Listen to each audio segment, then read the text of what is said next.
Hello friend, मैं हूं ताबिश खान। आप देख रहे हैं हमारा channel skill India with Tabish. आज मैं आपके लिए लेके आया हूं ऐसे टॉपिक पर वीडियो जिसमें हम बात करेंगे यहाँ पर बुक कीपर का क्या काम होता है। साथ ही साथ यहाँ पे हम बात करेंगे कि बुक कीपिंग क्या होती है। इन सब के बारे में बात करेंगे इस वीडियो के अंदर पूरा डिटेल में। तो फ्रेंड, आगे बढ़ने से पहले आप सभी से एक रिक्वेस्ट करना चाहूंगा, अगर आप हमारे चैनल पर न्यू है और अभी तक आपने हमारे चैनल को सब्सक्राइब नहीं किया है तो प्लीज सब्सक्राइब कर लीजिए। साथ में बेल आइकन को जरूर दबाइएगा ताकि इसी तरीके की जितने हम नए नए वीडियो लेके आ रहे हैं उन सबके नोटिफिकेशन आप तक पहले से पहले पहुंच सके। साथ ही साथ एक रिक्वेस्ट और करना चाहूंगा, इस वीडियो को पूरा देखिएगा, बीच में स्किप मत कीजिएगा क्योंकि आगे चल के ये बहुत ज्यादा इंफॉर्मेटिव होने वाला है। चलिए फ्रेंड, देर ना करते हुए अपने वीडियो को हम स्टार्ट करते हैं। फ्रेंड, यहाँ पर मैं आपको बताना चाहूंगा, बुक कीपिंग जो होती है वो अकाउंटिंग का ही एक पार्ट होती है। बुक कीपिंग में पैसों से संबंधित जितने भी कंपनी के ट्रांजेक्शन होते हैं, ठीक है, उसकी रिपोर्ट तैयार की जाती है। इसकी रिपोर्ट तैयार करने से जो बुक कीपर जो होता है, जब वो ये रिपोर्ट तैयार करता है तो इससे जो है जो अकाउंटेंट होता है कंपनी के अंदर, उसका काम जो है बहुत ज्यादा आसान हो जाता है। ठीक है, उसको जो है सारी रिपोर्ट पहले से तैयार मिलती है, फिर उसके बाद उसको जो है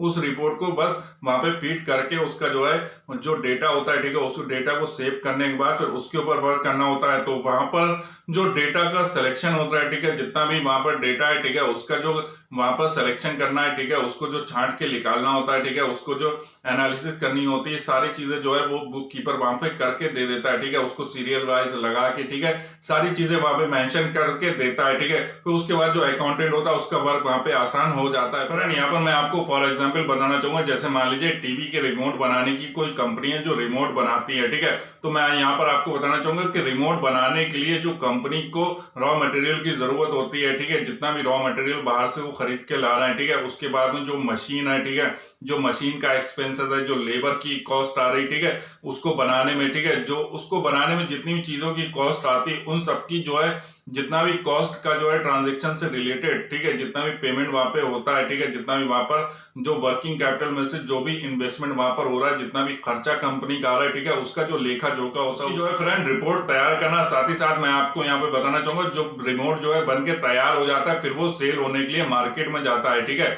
जब वो मार्केट में जाता है तो होलसेलर के पास जाता है, डिस्ट्रीब्यूटर के पास जाता है, रिटेलर के पास जाता है, फिर उसके बाद कस्टमर के पास जाता है। ठीक है, तो इन सब में जिस कंपनी का जो खर्चा हो रहा है, ठीक है, उसकी सारी जो है यहाँ पर रिपोर्ट तैयार की जाती है। साथ ही साथ उसमें जो कंपनी का प्रॉफिट हुआ, ठीक है, जब वो रिमोट बिकेगा फिर उसके बाद सारे खर्चे खत्म होने के बाद जो कंपनी का प्रॉफिट होता है उसकी रिपोर्ट तैयार करना भी बुक कीपर का काम होता है। तो बुक कीपर का यहाँ पे बहुत ज्यादा मेन वर्क होता है एक कंपनी के अंदर। जितने भी कंपनी के पैसों से संबंधित जितने भी ट्रांजेक्शन होते हैं, ठीक है, उसकी जितनी भी रिपोर्ट्स होती है उसको तैयार करना बुक कीपर का यहाँ पे काम होता है। अगर मान लीजिए कोई जो है अलग अलग जो है फाइलें हैं, ठीक है, डिफरेंट डिफरेंट तरीके की फाइलें हैं, वो जो है अलग अलग तरीके से एक ऑफिस के अंदर रखी हैं, ठीक है, मान लीजिए कि जो है एक्सपेंसेस, जो लेबर एक्सपेंसेस है उसकी अलग रखी है, ठीक है, जितना भी रॉ मटेरियल खरीद के आया, जहां जहां खरीद के आया, सबकी अलग अलग एक एक रिपोर्ट रखी है। ठीक है, साथ ही साथ जो है जो मशीनों की कॉस्ट है वो अलग रखी है। ठीक है, साथ ही साथ जब वो सेल होने के लिए गया प्रोडक्ट, ठीक है, सेल होने के लिए जब वो जाता है तो पैकिंग से रिलेटेड जितने मटेरियल होते हैं यूज होते हैं, ठीक है, उसकी जो कॉस्ट होती है उसके जो रिपोर्ट है वो अलग है। ठीक है, साथ ही साथ जब वो डिस्ट्रीब्यूटर होलसेलर के पास जा रही तो होलसेलर की रिपोर्ट अलग है, डिस्ट्रीब्यूटर की रिपोर्ट अलग है। ठीक है, उसमें कितना इन्वेस्टमेंट हुआ, कितना खर्चा आया कंपनी का, ठीक है, उसकी रिपोर्ट अलग है। साथ ही साथ यहाँ पर कंपनी को कितना प्रॉफिट हुआ, ठीक है, उसकी रिपोर्ट अलग है। ठीक है, साथ ही साथ जो कंपनी के छोटे छोटे जो पैटी कैश वाले जो एक्सपेंसेस होते हैं, ठीक है, जो छोटे छोटे एक्सपेंसेस होते हैं कंपनी के जो वहां के एम्प्लॉय के ऊपर आते हैं, ठीक है, वो उसकी रिपोर्ट अलग है। तो अगर हम ये देखें तो अगर आपको कोई चीज की रिपोर्ट की जरूरत पड़ती तो सारी रिपोर्टें जो है अलग अलग है। ठीक है, फिर आपको एक एक रिपोर्ट वहां से छांटनी पड़ेगी। लेकिन जो बुक कीपर होता है उसका क्या काम होता है यहाँ पर कि जितनी भी रिपोर्टें हैं, ठीक है, सबका जो है डेटा एक लिस्ट में तैयार करना। ठीक है, यहाँ पे क्या है, सारा डेटा जो है एक रिपोर्ट में तैयार करना, जिससे कि जब भी किसी को किसी डेटा की जरूरत पड़े, किसी को किसी चीज की जानकारी पड़े, मान लीजिए कोई कोई प्रोजेक्ट है, ठीक है, उसके ऊपर जो है वो प्रोजेक्ट जो था 1 साल पहले बन के तैयार हो गया। ठीक है, अब वो बुक कीपर के पास आते हैं कंपनी के सीनियर, वो बोलते हैं कि जो 1 साल पहले हमारा जो प्रोजेक्ट हुआ था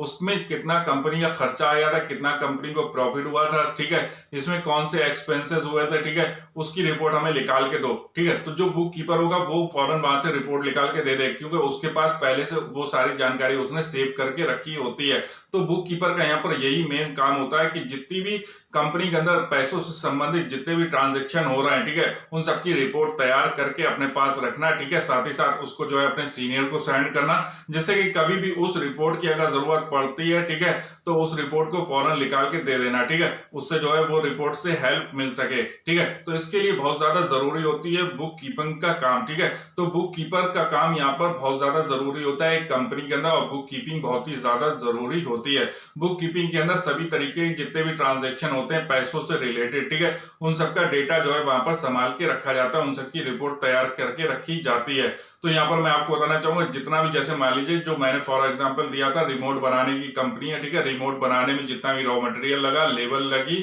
ठीक है, लेबर के ऊपर जो कॉस्ट आई, जितनी मशीनें आई, ठीक है, उसके ऊपर जो कॉस्ट आई कंपनी की, ठीक है, तो उसके बाद जब उसे मार्केट में सेल कर रहा है, ठीक है, मार्केट में जब वो सेल होने के लिए जा रही, जो उसके ऊपर कॉस्ट आ रही, ठीक है, उसके बाद जो कंपनी को प्रॉफिट हुआ, जितने भी खर्चे थे उन सबको निकालने के बाद, ठीक है, जो कंपनी को प्रॉफिट हुआ, ठीक है, उसकी रिपोर्ट तैयार करना यहाँ पर बुक कीपर का काम होता है, ठीक है। और ये रिपोर्ट जो तैयार की जाती है वो बुक कीपिंग के अंदर आती है, ठीक है। तो यहाँ पर मैं आपको बताना चाहूंगा, जो कंपनी के अंदर बुक कीपर होता है उसका बहुत ज्यादा यहाँ पे मेन रोल होता है। फिर वो रिपोर्ट जो होती है जब वो तैयार हो जाती है, फिर वो अपने सीनियर को सेंड कर देते हैं, या फिर अकाउंटेंट जो डिपार्टमेंट है वहां पर सेंड कर दी जाती है। जो अकाउंटेंट होता है, ठीक है, उसको अलग से रिपोर्ट नहीं बनानी पड़ती, सारा डेटा कलेक्शन नहीं करना पड़ता है, उसको पहले से सारा डेटा कलेक्ट किया हुआ वहां पर मिल जाता है, ठीक है, जिससे कि उसको काम करने में वहां पर आसानी रहती है। बस यहाँ पर आपको दो चार बातों का ध्यान रखना होता है। पहली बात यह है कि आपको एक्यूरेसी का ध्यान रखना है कि वहां पर कोई भी डेटा गड़बड़ नहीं होना चाहिए। अगर जरा सी भी मिस्टेक हो जाती तो उसका आगे चल के बहुत ज्यादा बड़ा नुकसान हो सकता है। साथ ही साथ यहाँ पर जो है आपको पंक्चुअलिटी का ध्यान रखना है, ठीक है,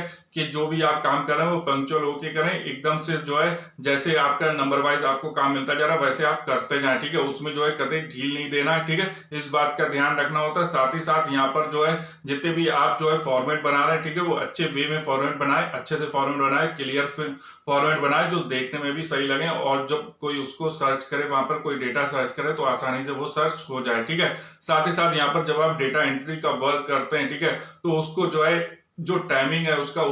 को पूरा ध्यान रखना है, ठीक है। जितना भी आपको वर्क करना है कोशिश करें कि जो टाइम आपको दिया गया, जो डेडलाइन आपको दी गई, उसके अंदर आप उसको काम को फिनिश कर लें। यहाँ पर मैं आपको बताना चाहूंगा, जितने भी कंपनी के बैंक से ट्रांजेक्शन होते हैं, ठीक है, जितना भी पेमेंट्स होता है बैंक से रिलेटेड, ठीक है, उसकी भी रिपोर्ट तैयार करना यहाँ पर बुक कीपर का काम होता है। साथ ही साथ बुक कीपर यहाँ पर डेटा एंट्री का भी वर्क करता है। तो यहाँ पर मैं आपको बताना चाहूंगा कि जो बुक कीपर होता है वो डेटा एंट्री से रिलेटेड भी वर्क करता है, जितने भी डेटा आता है उसको फीडिंग का काम भी बुक कीपर का ही होता है। फ्रेंड, यहाँ पर मैं आपको बताना चाहूंगा, जो कंपनी के जैसे एक्सपेंसेस से रिलेटेड जितने भी बिल्स होते हैं, ठीक है, जो भी सामान बाहर से खरीदा, ठीक है, उसका बिल, साथ ही साथ जो कंपनी ने जो है सामान दूसरे को बेचा, ठीक है, उसका बिल, ठीक है, जो इनवॉइस होती है उसको भी कलेक्ट करके उसकी रिपोर्ट तैयार करना यहाँ पर बुक कीपर का काम होता है। फ्रेंड, मैं आपको बताना चाहूंगा, अगर आप जानना चाहते हैं कि बुक कीपर के इंटरव्यू में किस टाइप के क्वेश्चन पूछे जाते हैं, साथ ही साथ बुक कीपर के अंदर किस टाइप की स्किल्स होनी चाहिए, या फिर बुक कीपर बनने के लिए किस टाइप की एजुकेशन क्वालिफिकेशन होनी चाहिए, और बुक कीपर को कितनी सैलरी मिल जाती है, इस सबकी अगर आप ज्यादा जानकारी चाहते हैं तो इसके रिगार्डिंग मैंने पहले से वीडियो बना दिया। आपको जो है सिंपली जो है आई बटन के ऊपर क्लिक करना, वो उस वीडियो को जाके आप देख सकते हैं। फ्रेंड, यहाँ पर जो बुक कीपर्स होता है उसका एक ये भी काम होता है कि जो भी कंपनी की मंथली रिपोर्ट्स है, ठीक है, ट्रांजेक्शन से रिलेटेड, टैक्सेस से रिलेटेड, जीएसटी से रिलेटेड, ठीक है, जितनी भी टाइप की रिपोर्टें हैं, ठीक है, उसको मंथली जो है वहां पे तैयार करना, ठीक है, ये भी काम होता है यहाँ पर बुक कीपर का, ठीक है। मंथली जो है रिपोर्ट उसकी बनानी पड़ती है, ठीक है, उसकी रिपोर्ट को बनाने का भी काम यहाँ पर बुक कीपर का होता है। साथ ही साथ मैं आपको बताना चाहूंगा, बुक कीपर जो है यहाँ पर पेरोल मैनेजमेंट से रिलेटेड जितने भी वर्क होते हैं वहां पर भी हेल्प करते हैं। फ्रेंड, यहाँ पर मैं आपको बताना चाहूंगा, बिजनेस स्ट्रेटजी और साथ ही साथ बजट बनाने में जो कंपनी के मैनेजर होते हैं उनकी हेल्प करना भी यहाँ पर बुक कीपर का काम होता है। साथ ही साथ बुक कीपर का एक प्रमुख काम ये भी होता है कि जितनी भी रिपोर्ट्स हैं, ठीक है, उसको ऑर्गेनाइज वे में बनाना, ठीक है। ऑर्गेनाइज वे में का मतलब ये है कि सारी चीजें सिस्टमेटिक वे में बनी होनी चाहिए, चाहिए। जितनी भी जो है रॉ मटेरियल से रिलेटेड जितनी भी रिपोर्ट बन के तैयार हो रही है, ठीक है, उसमें एक्यूरेसी का बहुत अच्छे से ध्यान रखना है, क्योंकि ये रिपोर्ट जब बन के तैयार हो जाती है फिर वो रिपोर्ट जो है वो अकाउंटेंट के पास जाती है। जब वो अकाउंटेंट उसके ऊपर वर्क करते हैं, ठीक है, तो वहां पर कोई मिस्टेक नहीं होनी चाहिए। आपको एक्यूरेसी का पूरा ध्यान रखना है। बुक कीपिंग जो होती है वो दो मेथड से की जाती है। पहला जो मेथड्स होता है वो कहलाता है सिंगल एंट्री, दूसरा जो मेथड्स होता है वो कहलाता है डबल एंट्री, ठीक है। ये जो है डिपेंड करता है बुक कीपर के ऊपर कि उनको कौन सी सुइटेबल लग रही है, ठीक है, उस हिसाब से वो अपनी मेथड को यूज कर सकते हैं। जो बुक कीपर होता है उसको अटेंशन टू डिटेल का ध्यान रखना होता है। जो भी काम वो कर रहा है अटेंशन मोड में करे, अलर्ट मोड में करे, उसमें कोई मिस्टेक नहीं होनी चाहिए, इस बात का उसको ध्यान रखना होता है। साथ ही साथ जो कंपनी के पास जो पोस्ट आ रहे हैं, कोरियर आ रहे हैं, ठीक है, या जो कोरियर है उसको कहीं भी भेजना है, ठीक है, या फिर कोई जो पोस्ट है, ठीक है, उसको कहीं भी भेजना है, तो उसका जो अरेंजमेंट होता है, ठीक है, उसको जो भेजने से रिलेटेड वर्क होता है, इसको जो रिसीव करने से वर्क होता है, ठीक है, उसको जब वो रिसीव कर लिया, ठीक है, रिसीव करने के बाद उसको डिस्ट्रीब्यूट करने का जो वर्क होता है वो भी बुक कीपर के काम के अंदर आता है। टैक्स के फॉर्म को फिल करना भी बुक कीपर का काम होता है। साथ ही साथ मैं यहाँ पर आपको बताना चाहूँ, जब भी आपकी कंपनी में जो है ऑडिट होता है, ठीक है, तो वहां पर भी बुक कीपर का बहुत ज्यादा मेन वर्क होता है। वहां पर जो ऑडिटर होते हैं वो जिस टाइप की भी उन्हें फाइल चाहिए होती, जिस टाइप की भी उन्हें रिपोर्ट चाहिए होती, तो उसके लिए वो बुक कीपर से बोलते हैं। बुक कीपर उस रिपोर्ट को आसानी से निकाल के दे देता है, क्योंकि बुक कीपर ही वहां पर उस टाइप की रिपोर्ट को बनाता है, उसको ऑर्गेनाइज करके रखता है कि कहां पर कौन सी रिपोर्ट रखनी है, ठीक है। तो बुक कीपर को वहां पर सारी चीजें पता होती हैं, इसलिए बुक कीपर का ऑडिट के टाइम पे भी बहुत ज्यादा जरूरी वर्क होता है। ऑडिटर को जो भी रिपोर्ट चाहिए होती है वो बुक कीपर से मांगते हैं, ठीक है, तो बुक कीपर वहां पर आसानी से उनको वो प्रोवाइड कर देते हैं। तो यहाँ पर भी बुक कीपर का बहुत ज्यादा वर्क होता है। फ्रेंड, मैं आपको बताना चाहूंगा, बुक कीपर जो है ट्रांजैक्शन से रिलेटेड जितनी रिपोर्ट होती है उसको तैयार करता है, ठीक है, जितनी भी फाइलें उसको ऑर्गेनाइज वे में रखना, ठीक है, ये भी बुक कीपर का काम होता है। एक्यूरेसी का बुक कीपर को ध्यान रखना होता है। टैक्स और जीएसटी से रिलेटेड जितने भी वर्क होते हैं उसमें भी बुक कीपर हेल्प करता है, ठीक है, बुक कीपर वहां पर भी काम करता है। जितने भी डेटास होते हैं, ठीक है, जो कंपनी के जो भी यहाँ पे एक्सपेंसेस हुए, ठीक है, एक्सपेंसेस से रिलेटेड जितने डेटास हैं, जितना प्रॉफिट हुआ, ठीक है, जितने भी छोटे से लेके बड़े जितने भी एक्सपेंसेस होते हैं सबकी रिपोर्ट तैयार करना भी यहाँ पर बुक कीपर का काम होता है एक कंपनी के अंदर, ठीक है। तो मैं आपको बताना चाहूंगा बुक कीपर का बहुत ही ज्यादा जरूरी एक कंपनी के अंदर काम होता है। फ्रेंड, उम्मीद करता हूं कि जो जानकारी मैंने आपको इस वीडियो के अंदर दी वो आपके लिए हेल्पफुल रही होगी। अगर आपको हमारा चैनल अच्छा लग रहा है, इसी तरीके का और वीडियो देखना चाहते हैं, सिंपली हमारे चैनल को सब्सक्राइब कर लीजिए, साथ में बेल आइकन को जरूर दबाइएगा, ताकि इसी तरीके के जितने हम नए नए वीडियो लेके आ रहे हैं उन सबके नोटिफिकेशन आप तक पहले से पहले पहुंच सकें। और हाँ, एक रिक्वेस्ट और करना चाहूंगा, इस वीडियो को अगर आपने अभी तक लाइक नहीं किया है तो प्लीज लाइक कर दीजिए, साथ ही साथ शेयर जरूर कीजिएगा अपने फ्रेंड के साथ में, और कमेंट करके जरूर बताइएगा आपको हमारा वीडियो कैसा लगा। Thank for watching my video.